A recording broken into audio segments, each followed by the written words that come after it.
Hi, my name's Adam Barker. I'm a professional photographer based out of Salt Lake City, Utah. I specialize in active lifestyle and scenic landscape imagery. The tripod is one of those pieces of equipment that people just have a hard time committing to. They wonder, do I really need a tripod? I can tell you that if you're interested in taking your photography to that next level, you do need a tripod. I always like to hand out a couple of tips that will help you with your photography, regardless of the genre that you're shooting.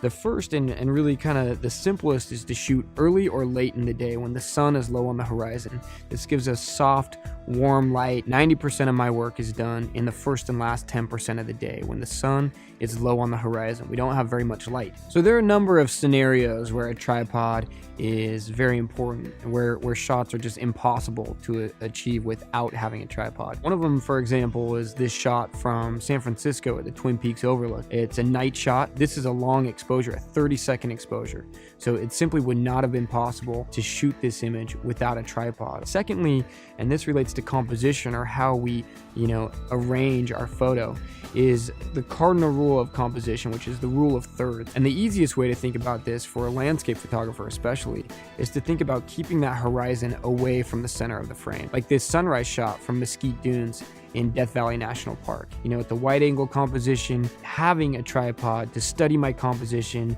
check the edges of my frame, and fine tune that composition so it's just as I want it. Lastly, a cable release. Cable release is very helpful, especially if you're shooting on a tripod. It's simply an extension of our shutter button. Any sort of vibration on the camera is going to render the image soft. Finally, another classic example of when you would use a tripod is this shot of McWay Falls at sunset. To achieve that silky effect in the water, you simply need to hold that shutter open for longer than about a 15th of a second. And once again, this would be impossible to do without a tripod. It's not a very advanced technique, but having a very simple tool allows you to achieve an image that would have otherwise been impossible. These tips have been incredibly helpful in bettering my own photography.